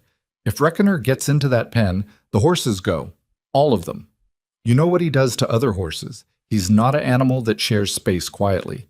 If he gets in there, they're going to have 40 horses running in every direction and half the camp chasing them." Silas was quiet for a moment. "You want to use my stallion as a distraction." "I want to use your stallion's personality as a distraction," she said. "There's a difference." He looked at the map, looked at her, looked at the map again. "He could get hurt," he said. "Yes," she said. "He could." She didn't soften it or dress it up.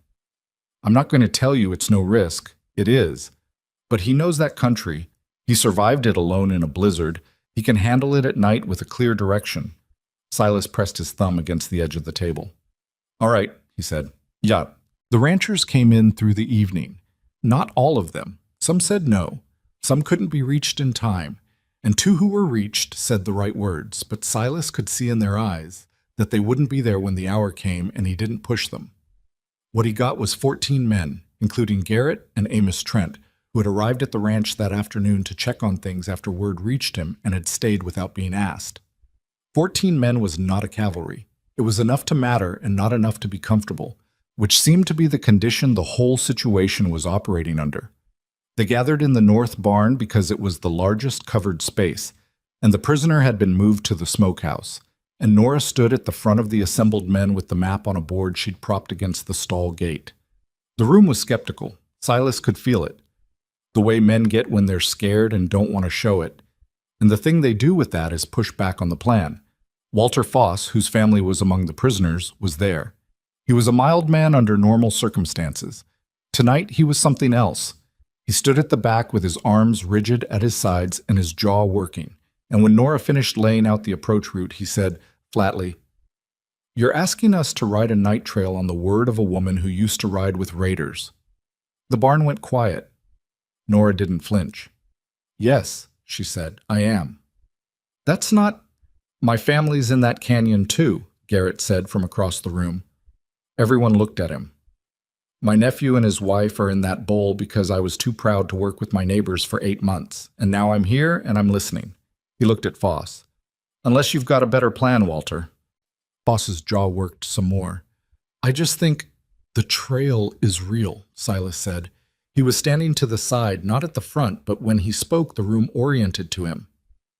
I know that country. The route she's describing exists, and the bowl she's describing is exactly what it is. He looked at the assembled men. I'm asking you to trust my judgment. Not hers, not yours, mine. I've run this ranch for 16 years, and I haven't led you wrong yet. A pause. Have I? Nobody said anything. Good, Silas said. We ride at midnight. The trail was brutal.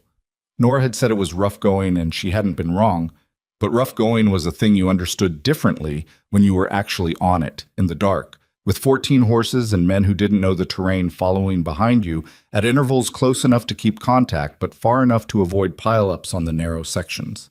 The western side of the Meridian Ridge was loose shale and steep grade and scrub timber that reached out of the dark at face level with branches that didn't care who they hit. She led and Silas rode directly behind her and the line followed, and nobody spoke. She watched the ground in front of her with the focused attention of someone who had stored this terrain in a specific part of her memory and was now reading it back in conditions that were nothing like the one she'd stored it in. Twice she stopped and sat still on her horse and looked at the dark around her, recalibrating, and both times she found what she was looking for and moved on. The second time, Silas pulled up beside her in a wider section of trail. You good? He said quietly. Yes. She paused.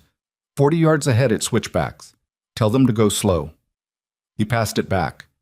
They reached the rim an hour before first light. The trail crested and flattened into a rocky shelf, and suddenly the bowl was below them. A broad, dark depression in the mountain, maybe 200 yards across, lit by the orange pulse of a central fire. She could see the horse pen on the western edge, dark shapes moving against each other. She could see the camp laid out around the fire. She could see, at the far eastern drainage, a shelter of tarps and what looked like a wagon. Silas came up beside her and looked down. The shelter, she said quietly. East side. I see it. Foss and Garrett take their men down the eastern approach. Keep it slow until they're in the drainage, then fast. She looked at him. You take the rest to the north rim above the camp. When the horses go, you come down. And you? He said. She had Reckoner's lead rope in her hand. She'd brought him up the trail on a long lead, and the stallion had come with characteristic opinion. He'd objected to the shale twice and to a particular tree branch once, and otherwise had moved through the dark with the kind of reluctant competence that was his defining quality. Silas looked at the rope in her hand, then at her. You're taking him in yourself, he said. It wasn't a question. If I release him from up here, he might turn back. He needs to be close enough to smell the other horses. She paused. And close enough that I can get to the pen gate. Your ribs will hurt whether I'm sitting up here or going down there, she said. I'd rather they hurt for a reason. He looked at her for a long moment in the dark, and she could see something moving through his expression that wasn't argument and wasn't agreement, something more complicated than either. Stay low, he said finally. Get to the pen and get out. Don't wait to see what Reckoner does. I know what he'll do, she said. I know you do. I'm telling you anyway. She almost smiled. All right. She took the stallion down the western slope on foot, leading him at a walk, moving through the scrub timber with her hand on his neck, and her breathing kept low and deliberate. He was alert. She could feel it through the rope, the fine tension of an animal that smelled something and was working out what to make of it. His ears were forward, and his steps were precise in the way they got when he was paying full attention. Easy, she said, barely a sound. Easy. The camp's western edge was a rope pen strung between 4 timber posts, and it held maybe 30 horses in a space that was workable but not spacious, close enough quarters that the animals were already doing the subtle negotiating that horses do when there isn't quite enough room. She counted the guards she could see, 2 at the fire, 1 making a circuit on the north side, 1 she couldn't locate. She got to the pen gate with Reckoner pressed close behind her, his breath warm on the back of her neck, and she stood at the gate for 3 seconds listening for the missing guard. She heard him before she saw him, a scrape of boot on rock, south of the pen, moving away. She waited. counted to 10. Then she opened the gate. Reckoner went through it like he'd been waiting for permission his whole life. He went through it, and he hit the middle of that pen, and he made a sound that was not quite a scream and not quite a roar, but was somewhere between them. A sound that said, in the unmistakable language of horses, that this space now had a different authority in it, and all prior arrangements were canceled. 30 horses decided all at once that wherever they were, they needed to be somewhere else. The pen gate she'd opened wasn't the only point of failure. The rope stringing was designed to hold horses that accepted their containment, and these horses had abruptly stopped accepting it. The south section went first. A big bay hit it at a run, and the post pulled and the rope snapped and the bay was gone, and 20 horses followed it, because that was the direction with the least obstacle. The remaining 10 went north and west through the scrub and the dark, crashing through timber, and the camp went from firelit quiet to total chaos in about 8 seconds. She'd already moved. She was back in the timber before the pen collapsed, moving uphill with her hand pressed to her side and her breath coming short and hot from the ribs. And above her on the north rim she heard Silas bring the men down. What happened next was loud and ugly and nothing like a plan. Plans don't survive the moment they make contact with the reality they were made for. Every version of events she'd ever been part of had taught her this, and tonight confirmed it again.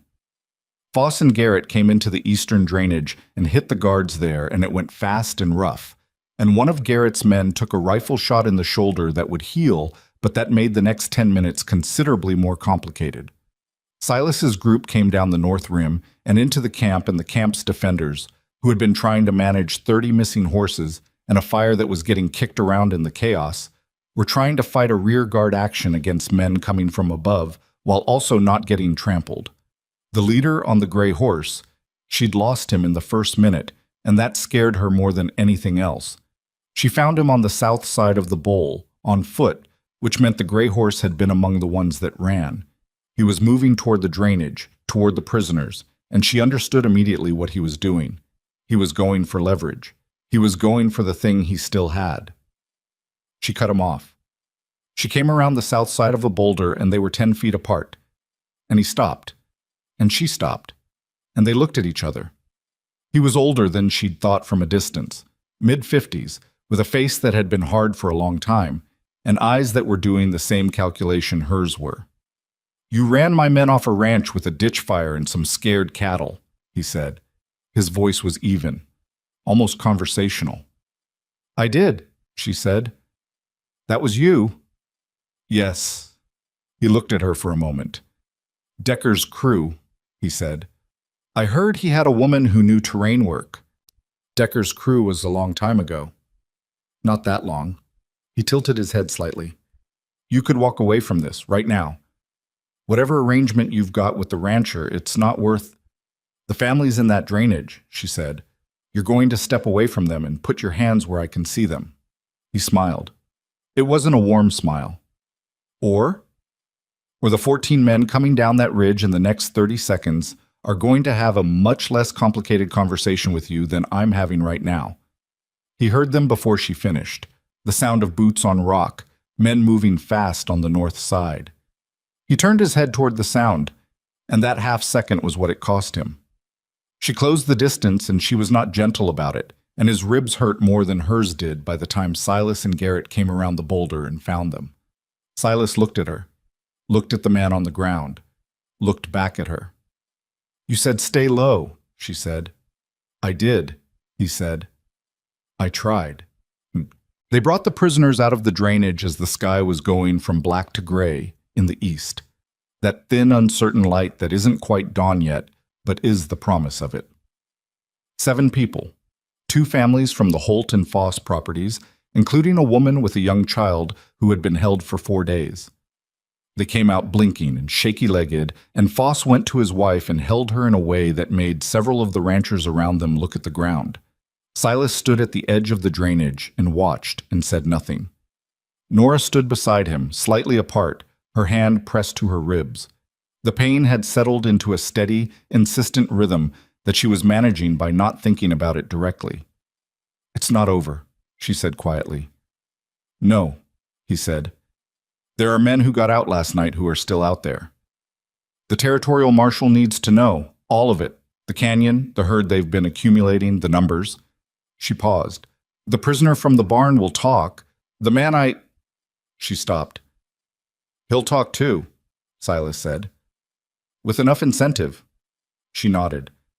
Around them, the bowl was going quiet in the growing gray light. Men were checking each other for damage, tending to Garrett's injured hand, gathering what horses had been retrieved. Reckoner was standing at the south end of the bowl with the expression of an animal who had done something he found satisfying and was waiting for acknowledgement. Hector, who had somehow ended up with the stallion's lead rope, was keeping a respectful distance. Amos Trent walked up to Silas and shook his hand without saying anything for a moment. Then he said, "That trail was the worst thing I have ever ridden in my life." "I know," Silas said. "I would do it again," Amos said, and went back to his horse. Garrett came and stood on Silas's other side. He was tired in the bone-deep way of a man who has been running on fear and purpose and has just run out of both. "My nephew's all right," he said. "Good," Silas said. "I should have listened to you 2 months ago." "Yes," Silas said. "But you're here now?" Garrett made a sound that was something between a laugh and something else. He clapped Silas on the shoulder once and walked away. The valley below was still in shadow. From the canyon rim you could see it stretching south and east, the ranches still small and separate in the early light, the distances between them long. It had been those distances more than anything that the raiders had relied on. The distances and the pride and the habit of managing alone. Silas looked at it, and then he looked at Nora, who was looking at the same thing with an expression he was beginning to know. Not quite at peace, not quite not. The face of someone who had done what needed doing and was now, in the quiet after, doing the accounting. "Come on," he said. "Let's go home." She turned at the word, and something in her face shifted at it, just slightly, just enough that he saw it, and he meant for her to. They rode down out of the mountains as the sun finally cleared the eastern ridgeline, and the valley came up gold and long below them. And for the first time in as long as anyone could remember, they were not riding alone. The ride back down from the mountains took 2 hours, and nobody talked much. That was fine. There are kinds of exhaustion that talking makes worse, and this was that kind. The kind that sits in your chest and your hands and behind your eyes all at once.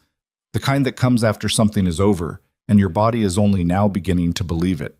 The rescued families rode double with the ranchers, and the horses moved slow on the descent, and the valley came up to meet them gradually in the morning light. Nora rode with her hand pressed to her left side and her eyes on the trail ahead. The ribs had gone from sharp to dull, which was either improvement or her body running out of the energy to protest. She couldn't tell which. She was aware of Silas riding a few lengths ahead, occasionally turning to check the line behind him, occasionally glancing back at her in a way that he probably thought was less obvious than it was. When they reached the valley floor and the trail widened enough to ride abreast, he pulled back until he was beside her. "Doctor's in Ridgeholm," he said. "I know where the doctor is. You need to go today. I need to get back to the ranch first." He looked at her. "Nora. The fence is open in 2 places, and the cattle are somewhere on the eastern plain," she said.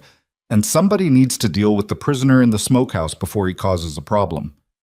Hector can manage the prisoner. I'll send Cole for the cattle. The fence?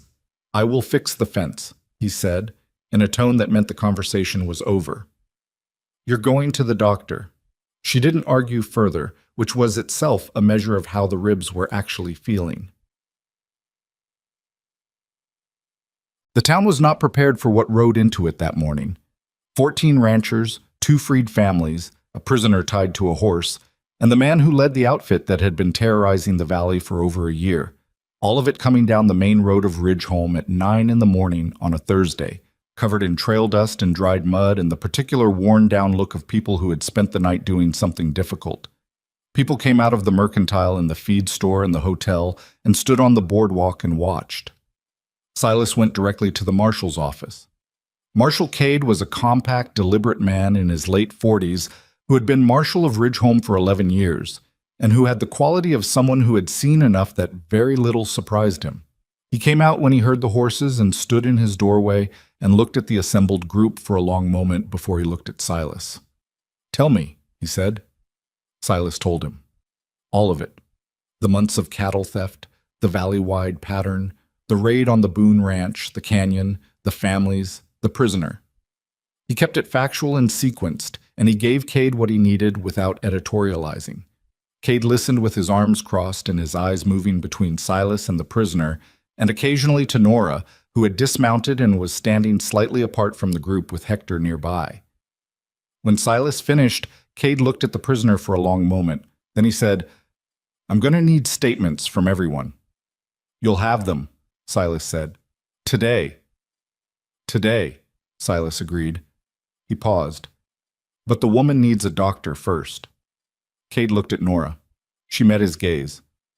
"After the doctor," Cade said. The doctor's name was Whitmore, and he was a thin, precise man who didn't waste words or sympathy. He examined Nora's ribs with hands that were thorough if not particularly gentle, told her two were cracked and the third was bruised, wrapped her torso in a way that felt like being put in a vice, and told her to avoid any lifting, riding hard, or, and here he looked at her over his spectacles, whatever it was she'd been doing that caused this. "Avoiding raids," she said. "Yes," he said, as if this was a reasonable response. "Avoid those." Silas waited outside. When she came out, he was sitting on the bench in front of the office with his elbows on his knees and his hat in his hands, turning it slowly. He looked up when she came through the door. "Well?" he said. "2 cracked ribs, 1 bruised." She sat down beside him carefully. "He wrapped them." "Good." "He told me to avoid raids." "Reasonable advice," Silas said. They sat there for a moment. The main street of Ridgeholm moved around them, people going about their Thursday, some of them glancing over with barely concealed curiosity about the group that had come in that morning, about the prisoner now locked in the marshal's office, about the Holt and Foss families reunited on the hotel porch across the street. "I need to give my statement," Nora said. "I know." He didn't move. "In a minute." She looked at him. He was still turning the hat. "Silas, I keep thinking about you on that canyon slope," he said, "with Reckoner, in the dark. It worked. It could have not worked." "Most things could not work," she said. "You still have to do them." He looked at her then, directly, and she looked back. "When I rode back and saw the ranch," he said, "the fire damage, the fence, I had about 30 seconds where I didn't know if you were—" He stopped, started again. "I don't want 30 seconds like that again." She was quiet. "That's not something you can guarantee," she said carefully. "Not in this life, not on this land." "No," he said, "it's not." He turned the hat one more time and then he stopped turning it. "But I'd like to try to earn the right to worry about it, specifically about you. Specifically." The street went on around them. Someone's wagon went past, and the horse looked at them with the enormous indifference that horses have for human conversations. She looked down at her hands. The cut on her left hand had healed into a thin pink line, barely visible. He'd cleaned it that first night on the kitchen table in the hours after the blizzard. "I'm not an easy person," she said. "I know that. I don't come from the kind of life that makes things easy." She paused. "I don't know how to be what those women are. Margaret Holt and Dolores Pruitt and all of them. I don't know how to be that." "I'm not asking you to be any of them," he said. "I spent 3 years not choosing any of them. I think I knew why, even when I couldn't say it." She was quiet for a long moment. Somewhere across the street, the Foss children were making noise on the hotel porch. The particular noise of children who have been scared and are now safe and can't quite contain the relief of it. "I'd need to know the ranch is mine to work," she said finally. "Not as a hand, as someone who has say in how it runs." "Yes. And I'd need—" She stopped. "I'd need time to figure out what I'm doing. I'm not good at the other parts, the people parts." "You're better than you think," he said. "That's not a high bar," she said. He almost smiled. "No, it's not." He looked at her. "But I've watched you for 6 months. I've watched you work, and I've watched you under pressure, and I've watched you when you didn't know anyone was looking." He paused. "I'm not asking for the person you think I want. I'm asking for the one who's already here." She looked at him for a long time. She looked at him the way she looked at terrain, carefully, with real attention, reading what was actually there instead of what she expected. "Okay," she said. It came out quieter than she intended. "Okay," he said. They sat there a minute longer, neither of them making it into anything more than it was, and then she said she needed to go give her statement, and they got up and crossed the street to the marshal's office, and that was that. The statements took most of the day. Marshal Cade was systematic about it. He took each person through their account separately, wrote it down, asked his questions, moved to the next. By the time he'd gotten through Silas and Nora and Garrett and Foss and the Hands and the freed families, it was late afternoon and the light was going long and orange across the street outside his window. The prisoner gave his statement last. Silas wasn't in the room for it, but Cade told him afterward, in the way of a man who believes in sharing information with the people it concerns, that the man had been cooperative, unusually so. "Why?" Silas said. Cade looked at him. He said the woman made it clear to him on that canyon slope that his alternatives were limited. He said, Cade paused, and for a moment something that might have been humor crossed his face briefly. He said she was more frightening than anyone he'd met in 20 years of this business, and he'd prefer to be on the side of the law going forward. Silas thought about this. "She has that effect," he said. Cade sent a rider to the territorial marshal's office that evening with a full written account and a request for a deputy to come collect the prisoner and coordinate the recovery of the stolen cattle still presumably held in the canyon bowl. He told Silas it would take a week, maybe 2. "I'll need everyone who is up there to be available for follow-up questions," Cade said. "They will be," Silas said. He rode back to the ranch in the early evening with Nora beside him and Hector and Cole ahead, and the sky was going pink and copper above the western ridge, and the valley was quiet in the particular way it gets at the end of a long day when the wind has died. The work of putting things back together was not dramatic. That was the thing nobody talked about afterward.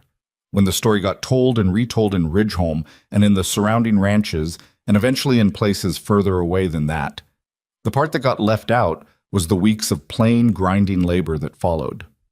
The north fence took 4 days to rebuild properly. The cattle rounded up from the eastern plain came back in groups over the better part of a week, and 3 were never recovered.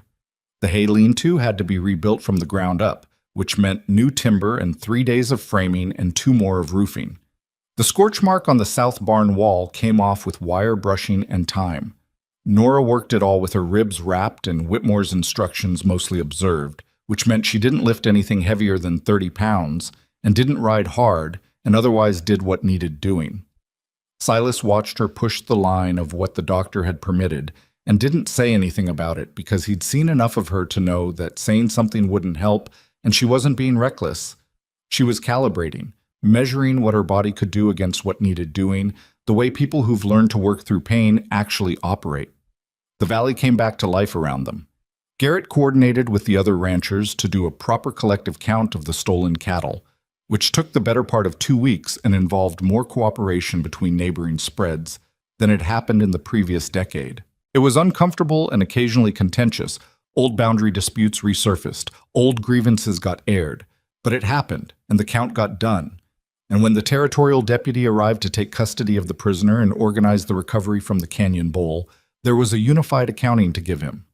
The deputy was a young man named Aldous, who had clearly been expecting something smaller than what he got.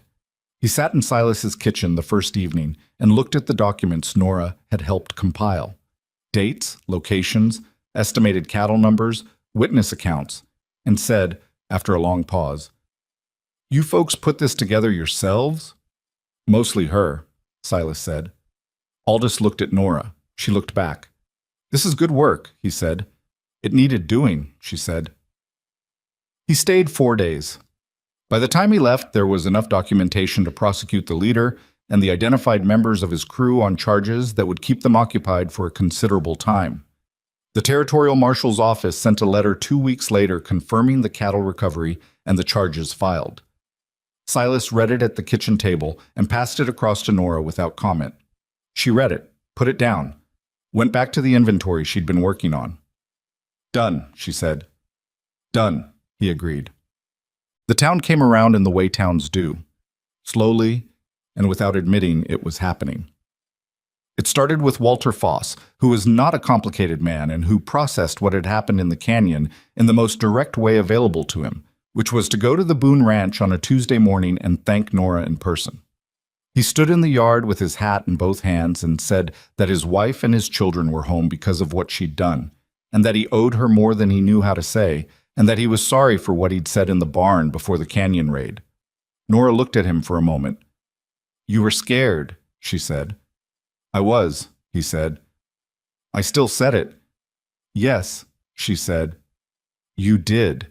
She let that sit for a second. "Thank you for coming." He nodded and got back in his wagon and drove off, and Hector, who had watched this from the barn doorway, came out and stood beside her. "That's the first one," he said. "The first what?" "The first of a lot," he said. He wasn't wrong. Garrett came the following week and brought 2 of the other ranchers with him. Amos Trent had never really stopped coming by. He was a man of reliable habits, and one of those habits was apparently being present at the Boone Ranch, regardless of the social weather. Even Margaret Holt came, eventually, which was the one that surprised Nora most. She came alone, on a Wednesday afternoon, in a good dress, and she sat in Silas's parlor and drank the coffee that Nora made, and for a while neither of them said what they were there to say. Then Margaret put her cup down and looked at Nora directly. "I made your life harder than it needed to be," she said. Nora looked at her. She was a woman in her 50s with a face that had been pretty once and was still good, with the particular dignity of someone who knows when she's been wrong and hates it, but does it anyway. "You didn't know me," Nora said. "I didn't try to." "No," Nora agreed, "but you know me a little now." Margaret was quiet. "You're not what I expected." "What did you expect?" A pause. "Something harder. Something that didn't care." She picked up her cup again. "You care about things. I can see it. You just carry it differently than most people." Nora didn't answer that. She turned her own cup in her hands and looked at the window and thought about what caring differently looked like from the outside. How it probably looked like not caring at all most of the time to people who expressed it the other way. "I appreciate you coming," she said finally. Margaret nodded. She finished her coffee and she left, and the afternoon settled back into itself, and Nora sat in the parlor alone for a while before she went back outside. Silas found her at the fence line an hour later, the way he often did. She went to the fence when she needed to think, some habit she'd built out of all those months of checking it.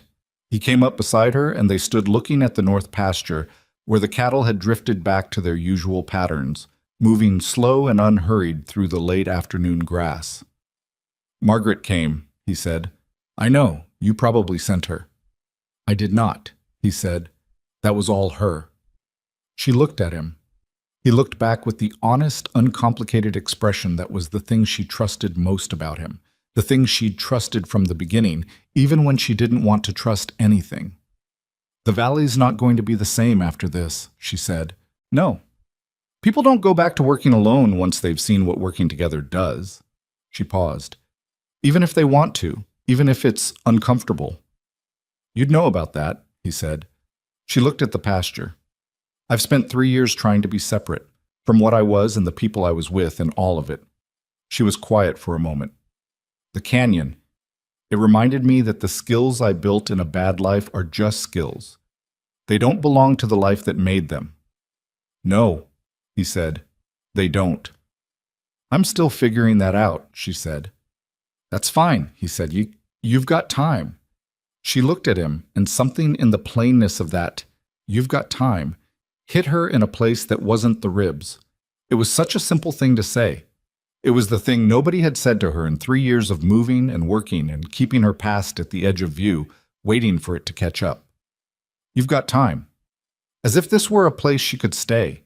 As if staying were something that was allowed. She looked away before her face did anything she'd have to explain. "The irrigation channel needs extending," she said, "if we're going to handle a larger herd next spring." "I know," he said, "and the east barn needs a new section of roof before winter. 2 boards are cracked." "I know that too." "And you need—" She stopped, looked at him. "You're not writing any of this down." "I don't need to write it down," he said. "You're going to be here."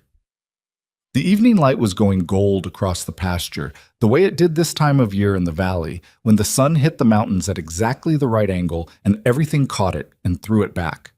The cattle moved through it, unhurried. Reckoner stood at the far end of the pasture near the rebuilt fence, exactly where he liked to stand at this hour, asserting ownership over the view. "Yes," she said, "I'm going to be here." He didn't say anything else. He didn't need to. Matin. The formal part, the asking, happened in front of people, which was not something either of them had planned. It was at Garrett's place, a gathering of the Valley ranchers that had become, over the course of the summer, something that happened regularly and without the friction that had characterized every prior attempt at cooperation. People brought food and they talked through the problems of the season, and sometimes they argued and sometimes they didn't, and it was not harmonious or particularly graceful, but it was real, and real was better than graceful. Silas and Nora had ridden over together, which was not remarkable since they rode most places together now, and the evening had gone the way those evenings went. Food, talk, the Foss children running themselves ragged in the yard, when Silas stood up. Nobody expected it. He was not a man who stood up at gatherings to say things. The room went quiet in the way rooms go quiet when something is about to happen that isn't on the schedule. He looked at Nora across the room. "I want to say something," he said, which was not the most eloquent beginning, and he seemed to know it because something crossed his face that might have been the frontier equivalent of a man collecting himself. She looked back at him with an expression that was doing several things at once and not letting any of them win entirely. "I spent a long time turning down things that looked like what I needed," he said, "and I've thought about why. And the honest answer is that I wasn't waiting for something better. I was waiting for something real." He paused. "I found it." The room was very quiet. "I'd like you to build this with me," he said. "Not as a hand, not as someone who's here on borrowed terms. As my partner." Another pause. "As my wife, if you'll have me. With the understanding that you'll tell me when I'm wrong and keep an eye on the north fence line and probably scare the marshal's deputy again the next time he comes through." Something moved through the room that wasn't quite laughter, but was close to it. Nora looked at him. She looked at him for long enough that the room held its breath again. "You know I'm going to have opinions about how the East pasture gets managed," she said. "I assumed," he said, "and I'm going to be right about most of them." "You have been so far." She stood up, crossed the room to him, through the quiet and the gathered people and the particular weight of a moment that everyone present understood they were going to remember.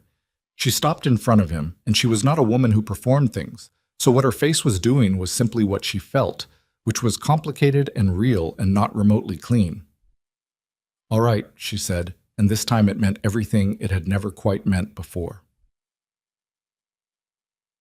They were married in October, when the first frost had come and the valley had gone amber and rust, and the ceremony was small because neither of them wanted a large one. And the only notable event was Reckoner getting loose from the fence where he'd been tied and inserting himself briefly into the proceedings in a way that was deeply inconvenient and entirely characteristic. The valley changed, that year and the one after. Not all at once, and not without resistance, and not into anything that could be fairly described as perfect. The ranchers argued. Old disputes didn't disappear. There were still men who preferred to work alone, and some of them had reasons, and some of them had habits, and the difference wasn't always easy to tell.